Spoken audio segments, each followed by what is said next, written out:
Mateus capítulo 24, 32 a 34. Diz bem assim: agora aprendam a lição de quê? Da figueira. Mateus 24, 32. Quando os ramos surgem e as folhas começam a brotar, vocês sabem que o verão está o quê? Próximo.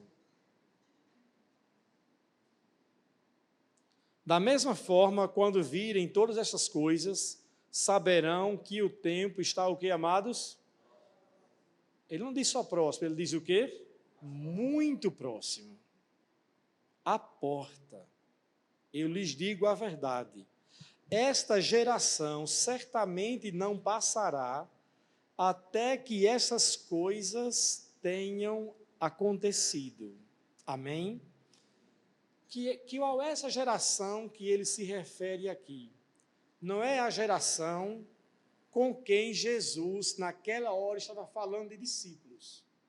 Era a geração que iria constatar todos esses sinais que ele está falando, inclusive o sinal da figueira. Em outras passagens bíblicas, assim como nessa citação, a nação de Israel, ela é apresentada de uma forma simbólica como a figueira. E eu falei aqui na semana passada que no texto de Lucas fala da figueira e das outras árvores. Então, mostrando que Israel é a figueira e as outras nações são as outras árvores. E o que vai acontecer é no paralelo, ou seja, com as outras nações, e também vai acontecer com Israel. Por essa razão, muitas coisas que aconteceram tanto em Israel como com os judeus, e também coisas que já aconteceram ligado à nação mesmo de Israel, são os fortes sinais que vão mostrando como assim, o quebra-cabeça sendo o quê? Montado. Cada peça. Irmãos, a Bíblia diz que não cai um galho, uma folha de uma árvore sem que Deus o quê? Permita. E nem um fio de cabelo. Ele já permitiu que muitos se fossem aqui, com propósito, né? E outros também por aí, né? Então, mas tudo tem um propósito. Com referência aos acontecimentos no mundo, nada acontece sem que tenha por trás um fundo profético. Profético significa o quê? Que Deus antes não tenha o quê? Projetado isso. E assim é na história por toda a Bíblia. E aqui diz bem assim, que Jesus, ele está o quê? À porta, às portas. Irmãos, o que é que você acha que essa expressão quer dizer? Olha, quando vê isso acontecer, sabei que ele está o quê? Às portas, ou à porta. O que é isso quer dizer, irmãos? Hã? Já está de saída. Não é assim? Quando você fala bem assim, fulano, eu estou indo já estou... Você está onde? Já estou fechando a porta, estou na porta já. O que é que isso quer dizer? Que você já está o quê? De saída, a qualquer o quê? Instante. Se tem que ter umas mulheres abençoadas que só a graça, né? Haja porta para elas. Aí o marido pergunta, cadê você? Estou fechando a porta. Estou na porta já. Estou na porta, mas é na porta do banheiro, na porta do quarto, na porta da sala, na porta da cozinha, que ela passa na cozinha ainda, para depois chegar na porta da sala, depois chegar na última porta. Ah, então estou na porta da frente agora, não é? Mas Jesus falou sério. Quando ele disse, está à porta, quando vê esses sinais, é porque a qualquer instante ele vem buscar a sua igreja. Por quê? Porque o arrebatamento vai se dar de uma maneira inesperada em termos de dia e hora. Não que a gente não está esperando, nós estamos esperando, mas nós não sabemos o dia e nem a hora. Mas quando fala sobre a segunda vinda de Jesus, quando encerra a tribulação, aí é diferente. Aí tem todo um calendário com dia e exatamente porque a tribulação ela vai se dar por 7 anos.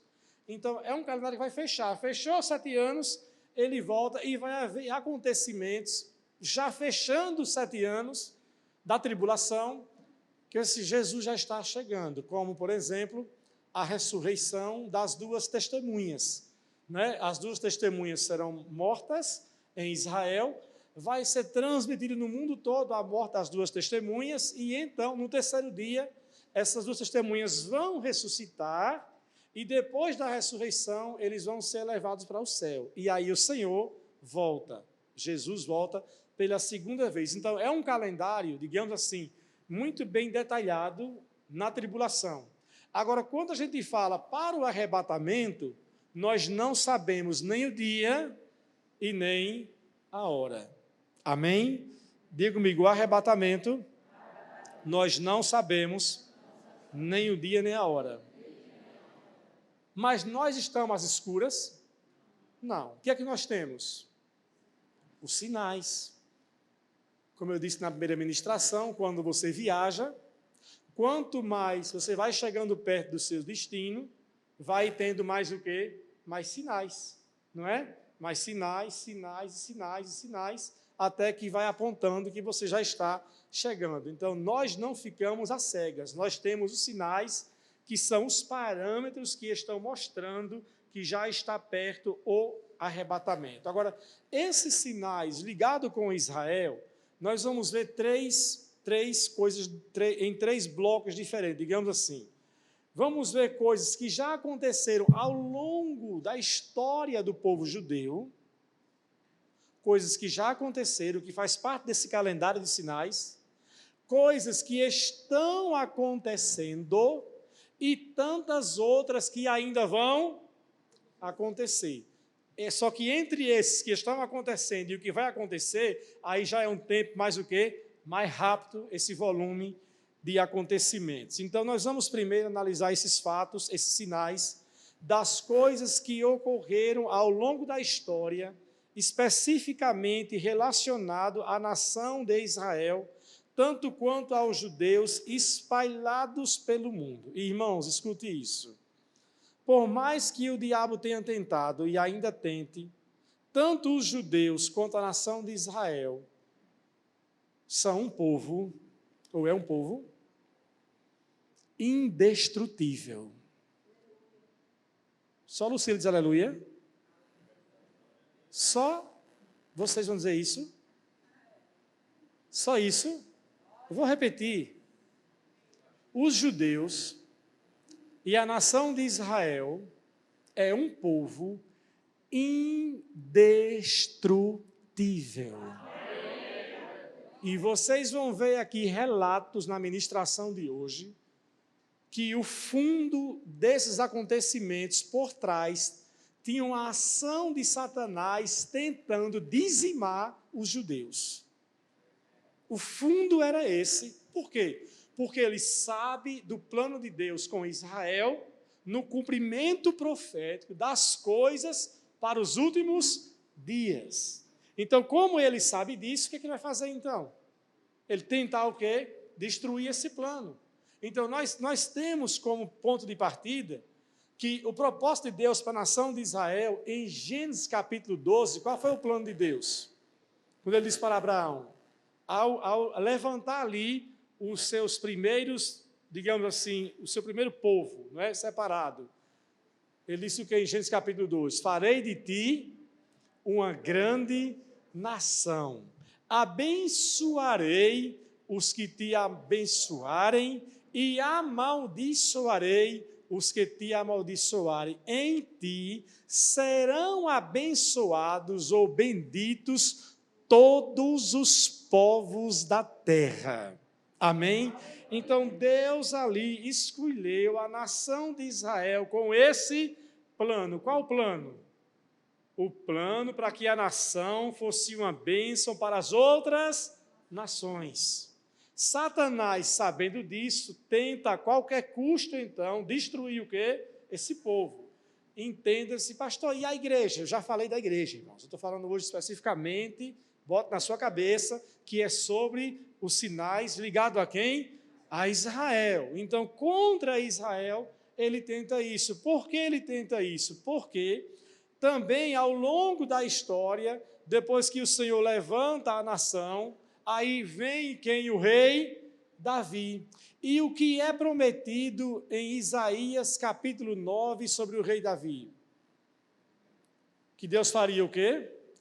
Que Deus levantaria um rei que iria governar, que a autoridade estaria sobre ele, e esse reino não teria mais o quê? Mais fim. Seria um reino sempre eterno, um reino de geração em geração, o reino do Messias. Então é chamado do reino messiânico. Então foi dito que da descendência de Davi, um rei seria o quê? Levantado, e esse rei iria governar as nações por todo sempre. Então, essa profecia colocou, então, digamos assim, os judeus e Israel, naquela época, como nação ainda, na mira do alvo de quem? De Satanás. Ou você acha que o diabo queria que o Messias viesse? O diabo queria que Jesus nascesse? Que estabelecesse o seu reino? De forma nenhuma. Então, o diabo sempre tentou destruir os judeus para, de alguma forma, fazer com que não chegasse o cumprimento da profecia ao Messias. Mas quando ele viu que isso não se deu, ele então tentou destruir o outro quadro profético, e depois eu vou falar mais sobre isso. E aí, então, nós temos Davi, que chega na época de Davi, estabelece o seu reino, o seu governo.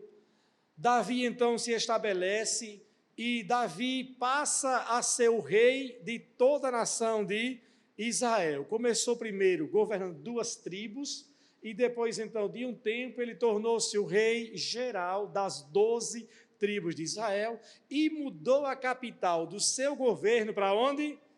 Para Jerusalém. E Davi, então, ali estabeleceu um tipo de governo muito, digamos assim, em parte similar àquilo que o Messias faria, aquilo que Jesus faria. E Davi, então, teve aquele plano de construir o templo.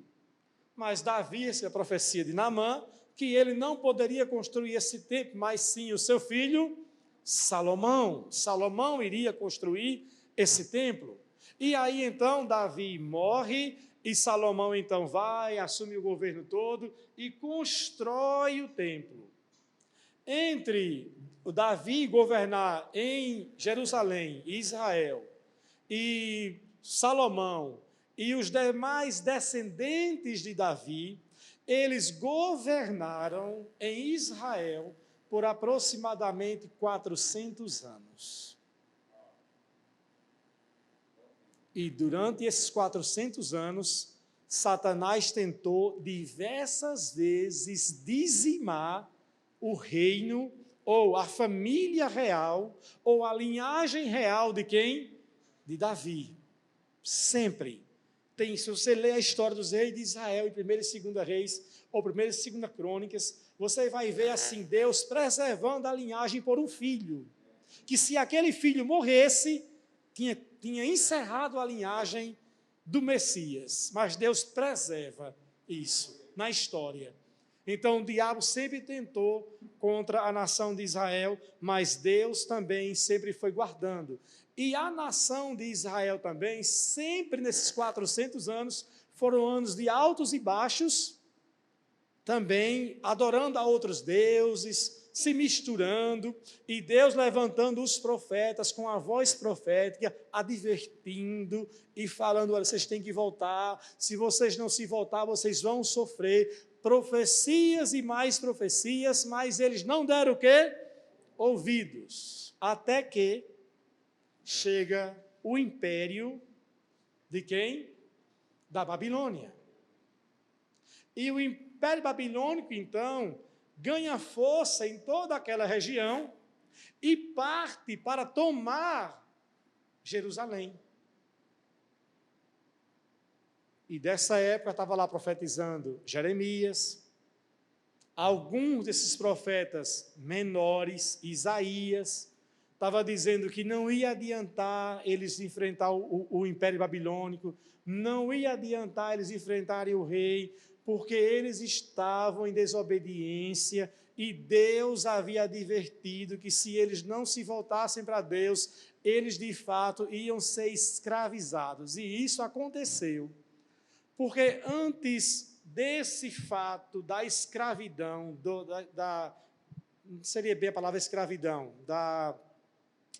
do período de cativeiro, quando eles foram levados ao exílio, cativos, Moisés tinha advertido profeticamente, de uma maneira assim muito clara, a profecia, 900 anos antes.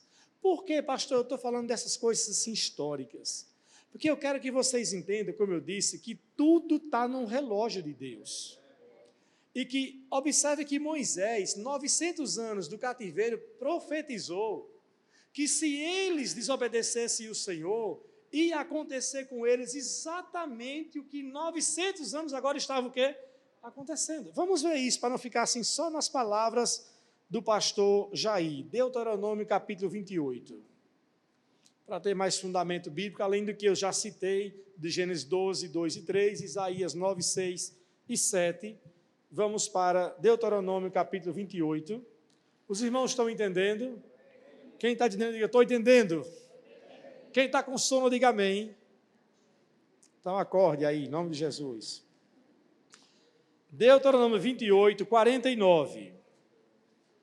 Olha a profecia, irmãos, olha a profecia de Moisés, 900 anos antes do cativeiro na Babilônia. Ele diz bem assim: dos confins da terra, o Senhor trará contra vocês uma nação distante, que se lançará sobre vocês como um abutre. Será uma nação cuja língua vocês não compreendem. Povo feroz e cruel, que não tem respeito pelos ídolos, nem pena dos jovens. Os exércitos deles devorarão seus animais e colheitas, e vocês serão destruídos. Não deixarão coisa alguma dos seus cereais, nem vinho novo, nem azeite, bezerros ou cordeiros, e vocês morrerão de fome. Atacarão suas cidades, até derrubarem todos os seus muros fortificados de suas terras e muralhas, nas quais vocês confiavam como proteção. Atacarão todas as cidades da terra que o Senhor seu Deus lhe dá. Olha aqui, Moisés profetizou isso, falando da cidade, dos muros, quando Jerusalém ainda nem tinha toda aquela muralha, nem o templo tinha sido o quê? Construído. E Moisés estava profetizando que se eles não honrassem o Senhor, eles iam passar por isso. Então, pergunta, por que então Deus permitiu que os judeus fossem exilados na Babilônia? Por que ele permitiu? Por conta da desobediência. O rei Nabucodonosor invade Jerusalém, leva os judeus como seus prisioneiros, deixando apenas alguns poucos pobres. Manda incendiar tudo, destruir o templo, destruir casas, plantação, devora tudo. E ali se passam quantos anos? 70 anos de exílio, que também foi profetizado sobre esses exatos 70 anos. E quando acontece agora, o período em que eles saem de volta do cativeiro é quando fecha os 70 anos. E o que acontece então para acontecer esse período? Os persas se levantam agora como um grande império e vão em confronto contra quem? Contra a Babilônia. A Babilônia que havia escravizado quem? Os israelitas. Agora os persas se tornam um grande império, invade a Babilônia, se estabelece, toma tudo da Babilônia, e aí manda fazer o quê? Manda libertar quem? Os israelitas. E aí você vai ver isso em Esdras, capítulo 1, versículo 1 e 5, quando ele recebe a ordem de Ciro e a liberação e permissão para reconstruir o quê? O templo e a cidade de Jerusalém. Observe que tudo isso, esses acontecimentos, essas profecias, sempre Deus levantando algo e o diabo tentando o quê? Destruir. Diga comigo, mas esse povo é indestrutível. Mais uma vez, diga, esse povo é indestrutível. Os judeus, então, começam a se reerguer, começam a reedificar. Neemias vai lá como um estadista, também ganha permissão do rei, ganha recursos para poder reconstruir Jerusalém e o templo. Esdras é o sacerdote que está levando o povo ao arrependimento, o povo a chorar. Os anos vão passando até que Alexandre o Grande, os gregos agora, se levantam como império e invadem o quê? Os persas. E os persas, então, perdem agora o quê? O seu poder. Agora, então, os judeus residentes em Israel, Israel passa a ser agora o quê? Uma província dos persas. Ou seja, eles estavam na sua cidade, eles estavam, dos gregos, eles estavam com o seu povo, na sua terra, mas dominado por outro reino, debaixo de outro governo, o governo dos gregos. Por isso que quando vai chegando próximo de Jesus, a toda aquela influência grega, você vai ver nos evangelhos, o pensamento grego, a cultura grega, a linguagem dos gregos, tudo lá realmente, porque de uma certa forma havia um plano de Satanás de descaracterizar a nação de Israel, de trocar a cultura, de mexer com a cultura, como ele faz ainda hoje. Como ele faz ainda hoje. Ele diz bem assim, se você quer destruir uma nação, você não tem que destruir ela tentando destruir na guerra, você vai destruir mudando a cultura dela. E é o que está fazendo hoje o islamismo no mundo. O islamismo hoje no mundo está plantando pessoas e famílias em muitos países, principalmente da Europa, aonde os europeus, por exemplo, só costumam ter um filho no máximo, e com essa questão do homossexualismo, aí está tendo mesmo, porque não reproduz, e lá a disseminação homossexual é muito grande. Contrapartida, eles vão migrando para lá, levando a sua cultura, e na sua cultura eles têm muitos filhos. E eles, então, pretendem influenciar toda a Europa através do crescimento, como é que chama? Natural, né? Pelos seus próprios filhos, as famílias e as famílias, então muda a escola, muda a comunidade, muda, e tudo isso é Satanás tentando parar o plano de Deus. Então vocês imaginam o que acontece com esse tempo do período, então, dos gregos. Só que os gregos agora são derrotados pelo Império o quê? Romano. Agora vem o Império Romano, bem mais forte do que os outros anteriores, e novamente agora toma o controle do governo no mundo, e agora, novamente, os judeus, os israelitas, passam a ser o que agora? Novamente, província de quê? De Roma. Por isso que nos 4 evangelhos, o que é que nós encontramos nos evangelhos? Roma. Encontramos nos evangelhos os reis, os governos, os soldados, todo o sistema romano operando e os judeus debaixo do sistema de Roma. Por quê? Porque na época era o Império Romano que estava o quê? Dominando, governando o mundo. E aí vai até o tempo que Jesus nasce, dentro do plano profético de quem? De Deus. Jesus, então, morre, ressuscita e dá aquela profecia, antes da sua morte, em Mateus 24, quando ele fala sobre o templo. Lembra que ele disse? Que ele disse bem assim, os discípulos vão saindo do templo, em Mateus 24, diz, mestre, que construção magnífica, que prédio suntuoso, e ele diz o que para eles? Eu digo para vocês que não ficará pedra sobre pedra, vai ser tudo colocado abaixo. Isso aconteceu no ano 70, depois de Cristo. Agora há uma insurreição, entre aspas, dos judeus, e o Império Romano faz o quê? O que é que eles fazem? Destroem o templo. Tudo. Incendeia o templo. Como historicamente estava registrado na Bíblia e culturalmente eles sabiam que o templo tinha muito o quê? Muito ouro no templo. Que muitas coisas eram feitas de quê? De ouro. O templo foi colocado abaixo, as pessoas começaram a garimpar o ouro.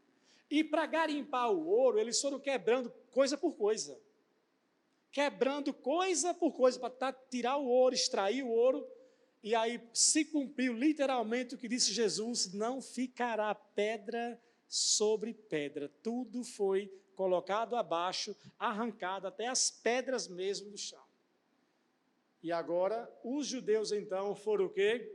Dispersos por todo o mundo, principalmente pelos países de quê?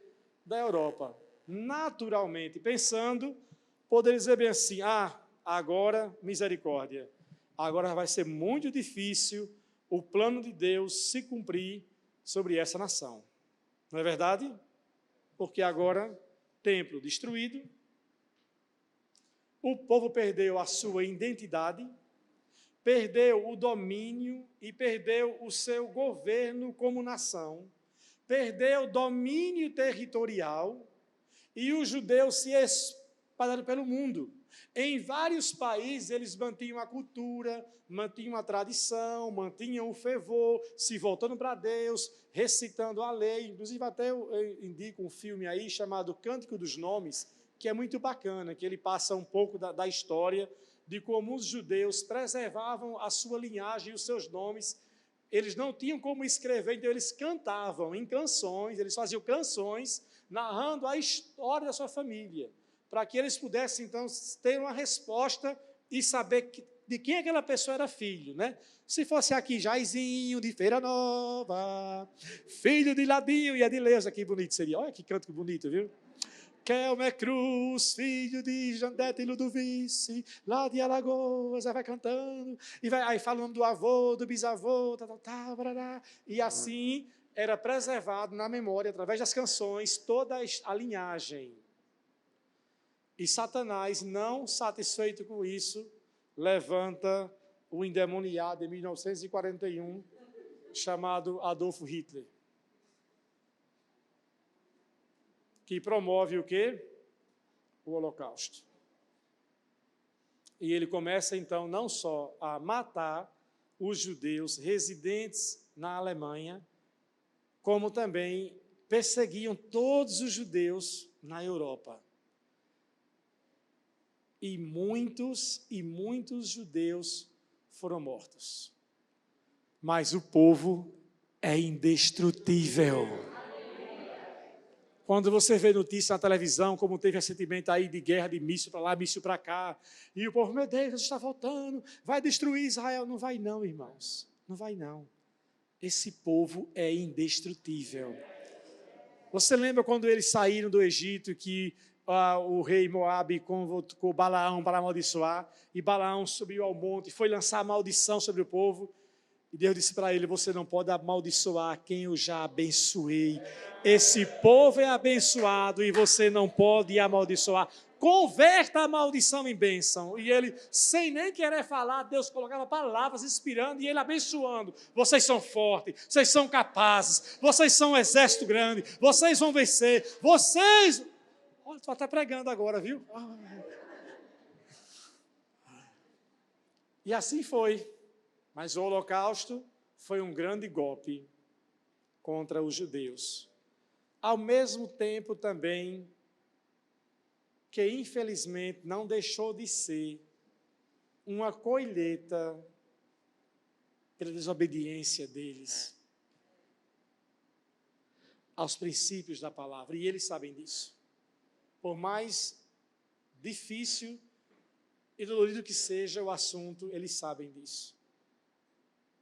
Eles sabem disso. Eu até ouvi uma entrevista de um rabino judeu com um ateu, e nessa entrevista o ateu pergunta para o rabino: aonde estava Deus no Holocausto? E ele diz: se eu mostrar aonde estava Deus no Holocausto, você passa a crer nele? E ele disse: não, aí eu não sei dar minha resposta. Ele disse: então, se você não me der uma resposta, eu não dou a minha resposta. Ele disse: eu acredito.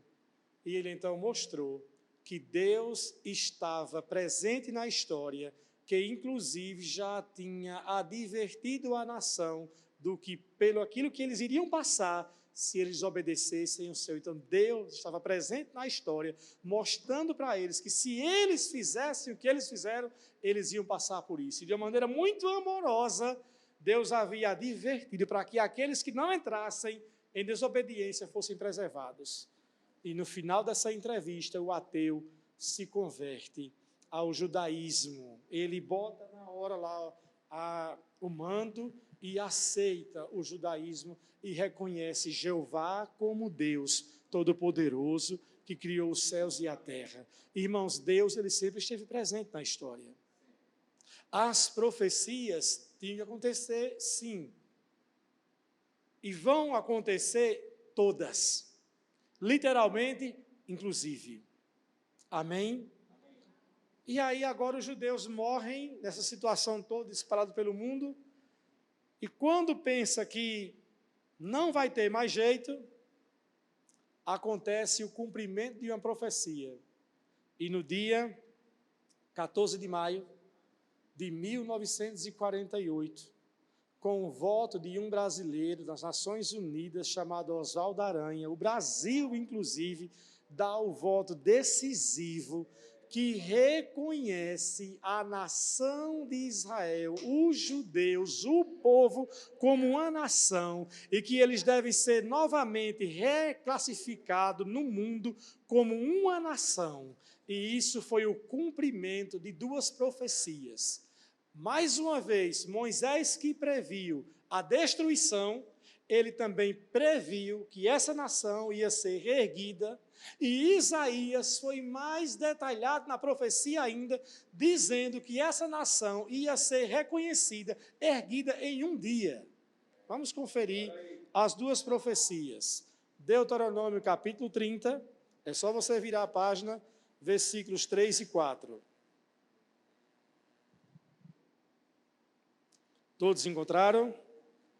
Deuteronômio 3 e 4. Então o Senhor seu Deus fará o quê, amados? Restaurará a sua situação. Ele terá misericórdia de vocês e os reunirá de todas as nações por onde os espalhou. Embora tenham sido banidos até os confins da terra, o Senhor seu Deus os juntará e de lá os trará de volta. O Senhor seu Deus os trará à terra que pertencia a seus antepassados, e ela será sua outra vez. Então ele os tornará ainda mais prósperos e numerosos do que seus antepassados. E em Isaías 66, 7 e 8, abra comigo. Isaías 66, 7 e 8, está profetizado, diz-me assim: antes mesmo que comecem as dores de parto, Jerusalém dá à luz um filho. Quem ouviu falar de algo tão estranho? Quem viu uma coisa dessas? Acaso algum país nasceu em um só dia? Alguma nação veio a existir num só instante? Mas quando começarem as dores de parto de Sião, seus filhos já terão o quê? Nascidos. Olha essa profecia aqui. Essa profecia está mostrando que antes que venha as dores de parto, que precedem o quê? A tribulação, Israel seria o quê? Ia renascer. Ia renascer em um só dia. E a profecia aconteceu exatamente assim. Em um só dia, Israel novamente ganha o seu papel no mundo como nação. Após esse acontecimento de 1948, então o mundo palestino, os árabes, eles então tentam de tudo novamente agora investir para derrubar esse governo e novamente acabar com Israel. Inclusive, eles têm a guerra mais vergonhosa na história, que é chamada a Guerra dos 6 Dias, que eles não conseguem entender como uma nação tão pequena, como um povo tão pequeno, como um território tão pequeno, é invencível como esse povo judeu. Por quê? Por causa da mão de Deus. E assim tem sido, ano após ano, Israel tem estado de pé, porque tem um propósito de Deus, um plano profético para o final dos tempos. Aí disse bem assim Jesus, olha, quando a gente leu lá Mateus 24, a geração que vê esses sinais é a geração do arrebatamento. Então, nós cremos que nós somos essa geração do arrebatamento, porque nós temos visto esses sinais. Todos esses sinais ao longo dos anos, das coisas, como eu disse, que já o quê? Aconteceram. Agora, vou para o segundo tempo, e esse é um pouquinho mais rápido. Vocês estão com pressa não, né? Como eu disse domingo passado, ninguém acha ruim Free Fire, né? 4 horas jogando Free Fire, ninguém acha ruim, né? Então, posso continuar?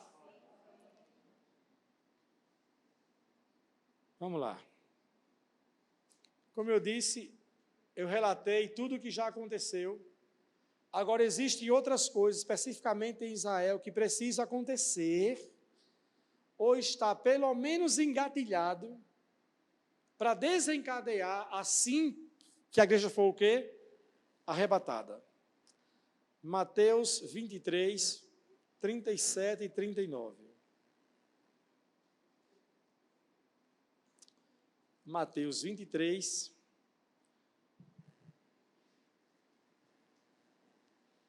Todos encontraram?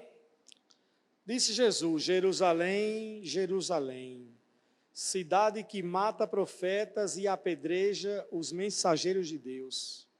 Quantas vezes eu quis juntar seus filhos como a galinha, protege os pintinhos sobre as asas, mas vocês não quiseram. Outras traduções, mas você não deixou, você não quis. E agora, sua casa foi abandonada e está o quê? Deserta. Pois eu lhes digo, você nunca me verá até que diga, bendito é o que vem em nome do Senhor. Quantos vão dizer aqui no grande dia, bendito é o que vem em nome do Senhor? Quantos vão dizer amém?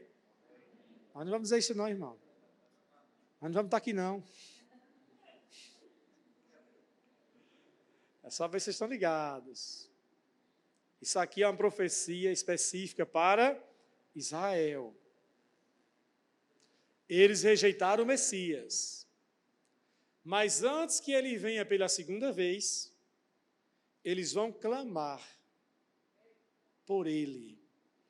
Da primeira vez ele veio oferecer o reino, esteve de rua em rua, de casa em casa, pregando no templo, fora do templo, oferecendo as boas novas do reino, e eles rejeitaram, pisaram.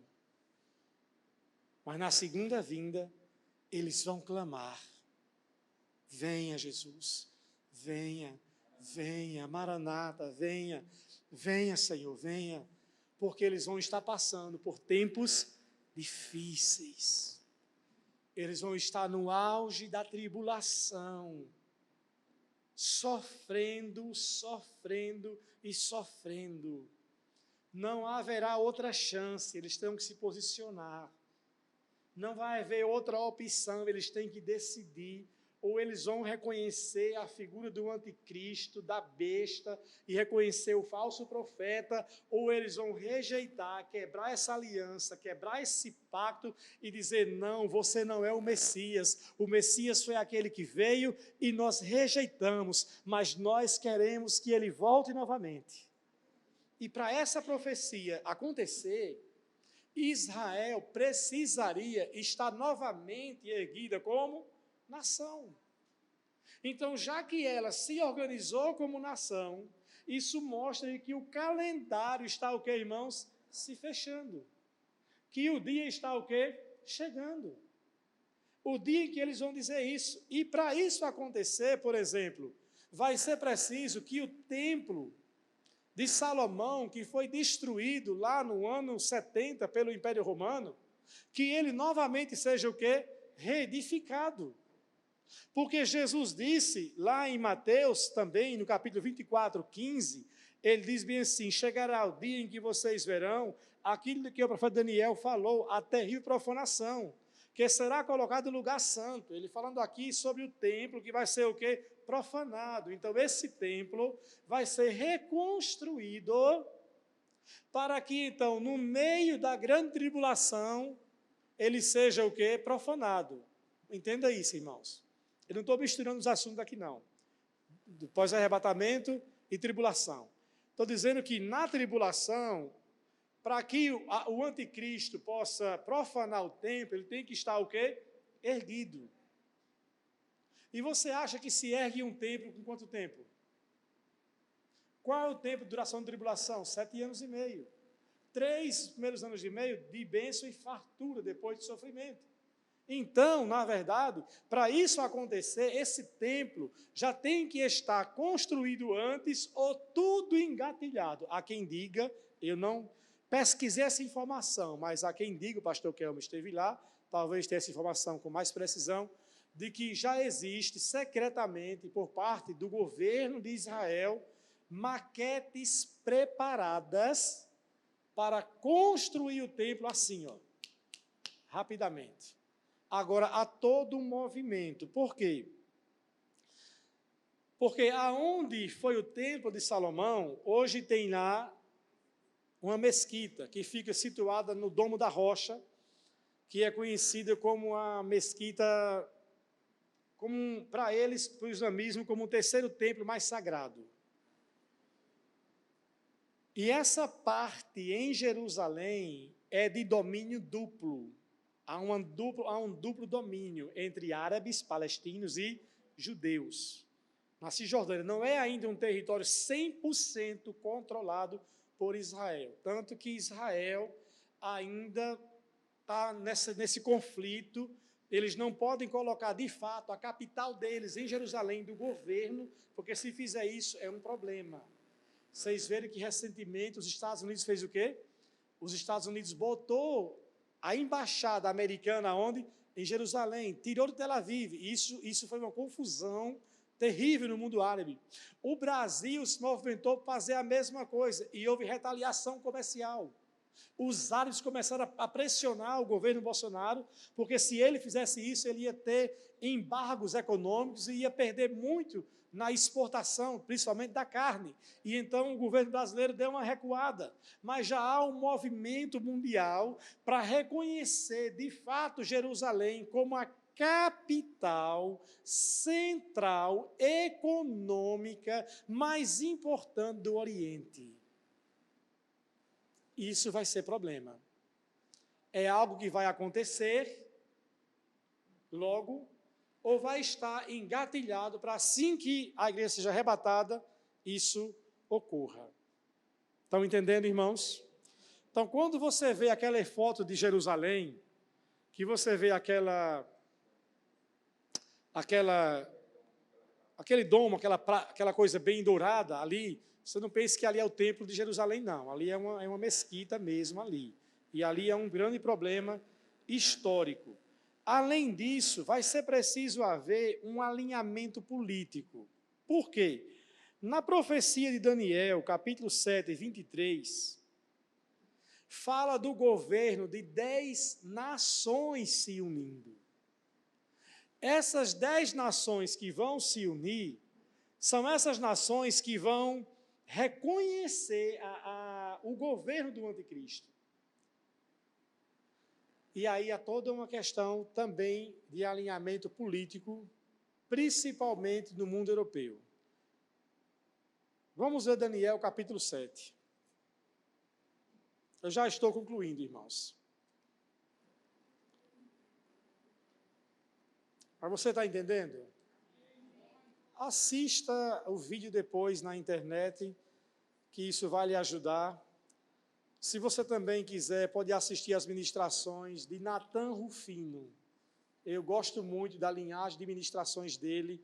Ele tem mais de 20, 30 vídeos sobre esse assunto de escatologia. É uma linha segura que nós, da Palavra da Fé, cremos bem alinhado com aquilo que Natan ensina. Tem alguns detalhes com as questões do anticristo que a gente não é tão claro assim, mas todo o material dele é muito bom, então assista. Daniel, capítulo 7, versículo 23. Quem já encontrou pode dizer amém? Daniel 7, 23 diz: Depois ele me disse, o anjo, né? A quarta besta é o quarto reino que dominará a terra, e será diferente de todos os outros, devorará o mundo inteiro, pisoteará e esmagará tudo que estiver em seu caminho. 24. Seus 10 chifres são 10 reis que governarão esse império. Então surgirá o que é chamados outro rei, diferente dos 10, que subjugará 3 reis. Ele desafiará o Altíssimo e oprimirá o povo santo do Altíssimo. Tentará mudar suas festas sagradas e suas leis, e eles serão colocados sob o controle dele por um tempo, tempos e meio tempo. Aqui se refere exatamente sobre o período da tribulação. Mas antes que isso aconteça, antes que a tribulação aconteça, ele fala então sobre esse período desses 10 reinos que vão se alinhar para então reconhecer o império, o governo do anticristo. Que ele diz mais: contudo, o tribunal o julgará, e todo o seu poder será tirado e completamente destruído. Então serão dados ao povo santo do Altíssimo a soberania, o poder e a grandeza de todos os reinos debaixo dos céus. O reino do Altíssimo permanecerá para sempre, e todos os governantes servirão e lhe obedecerão. Olhe para cá. Esse texto aqui fala de 3 eventos. Fala dos 10 reinos que antecedem o anticristo, e isso vai se dar antes do arrebatamento. Fala do reino do anticristo e da derrota dele pelo reino do Messias, quando Jesus vem e estabelece então o seu reino milenar, que aí é para todo o sempre. Então, quando vocês começarem a ver esse movimento na Europa, principalmente, ressurgindo muitas conversas para se fazer um reino, um governo de coalizão, e o número é exato, serão 10 nações. Já pode botar a barba de molho, porque está mostrando, a setinha já está acendendo, a porta na chave já está virando, já da porta que o mestre está. Ele já está mexendo na fechadura. A qualquer tempo ele vai o quê? Voltar. Além disso, há algo interessante. Na tribulação, nesse período, a Bíblia fala sobre os 144 mil, que os testemunhas de confusão, porque eles não são testemunhas de Jeová, nós que somos testemunhas de Jeová, eles são testemunhas de confusão, porque eles só trazem confusão às pessoas. Os testemunhas de confusão, eles dizem que esses 144 mil já estão na terra, que é um povo santo, é uma nata escolhida entre eles, entre os eleitos de sacerdotes. Então, irmão, se fosse por aí, para que então se tornar um testemunho de confusão? Já tem muita gente lá então, para passar dos 144 mil. Então, a Bíblia fala que esses 144 mil são todos israelitas e são 12 mil de cada tribo, que durante a tribulação, os 7 anos, estarão pregando a mensagem do reino, confrontando a autoridade da besta e o falso profeta. Só que esses 144 mil, eles não podem se converter antes. Agora, por exemplo. Porque se eles se converterem, eles serão o quê? Arrebatados. Estão entendendo? Mas Deus também não está freando a conversão deles. Porque por Jesus vai tudo. Deus não está freando também. Não, não se converta agora não, porque eu vou escolher vocês para passar pela tribulação. Não, não, não, não, não, não. Eu creio que eles estão sendo despertados, mas eles não reconhecem ainda o Messias. Agora, com o advento do arrebatamento, a ficha vai cair assim, ó, pá, para eles. E a palavra fala que vai haver um tempo em que eles serão escolhidos até que eles sejam selados para então começar a atuar no seu ministério de pregação. Então, isso mostra que já deve estar acontecendo um despertar da fé entre os israelitas. Tudo isso já está acontecendo, porque eles não vão despertar da fé da noite para o dia. Eles não vão se converter, nem podem agora, mas também eles não vão demorar a se converter após o arrebatamento, porque eles serão os pregadores na terra. Você pode dizer bem assim, pastor, e após o arrebatamento, aqueles que ficarem vão se converter? Poderão se converter. Muitos se converterão. Muitos. Vai cair a ficha. Eu estava na igreja. Eu estava naquele culto que o pastor Jairzinho pregou. Poxa, ele nem fez o apelo naquele dia. Pronto, eu vou fazer o apelo hoje. Para você nem ter essa desculpa. Diga, mas eu vou. Diga, eu vou me render logo hoje. Vou me limpar com Deus hoje logo, amém? Para não ficar nessa dúvida, né? E aí, nesse período de tribulação, vai haver conversão, sim. Mas vai haver muito mais um abandono da fé.